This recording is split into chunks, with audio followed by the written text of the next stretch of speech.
Why does the equation become equal to 0? The equation becomes equal to 0 because it comes from the denominator of r of s, the Laplace transform of the coherence rho 0, 1 of t. When we solve for r of s, we get r of s equals rho 0, 1 of 0, divided by the quantity s plus I times omega plus alpha divided by s plus gamma. This expression has a complicated denominator because of the fraction inside a fraction. To simplify it, we multiply by s plus omega, turning the denominator into a polynomial in s. Left parenthesis s plus gamma, right parenthesis, multiplied by left parenthesis s plus I times omega, right parenthesis, and then plus alpha.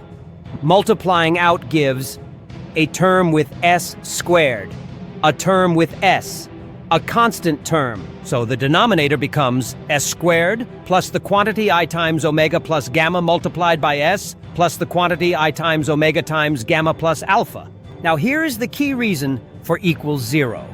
To understand the time behavior, we want to know, for what values of s does the denominator blow up? These are called poles. Poles of a Laplace transform determine the time evolution.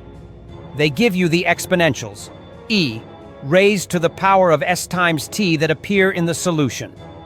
The poles occur exactly when the denominator equals 0.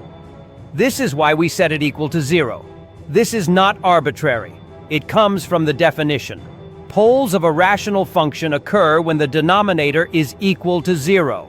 And we need the poles because each pole corresponds to a decay rate or oscillation frequency of rho 0, 1 of t.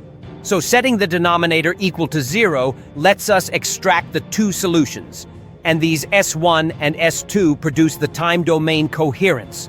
The function rho 0, 1 of time t is equal to the constant a multiplied by the exponential of S1 times t plus the constant b multiplied by the exponential of S2 times t.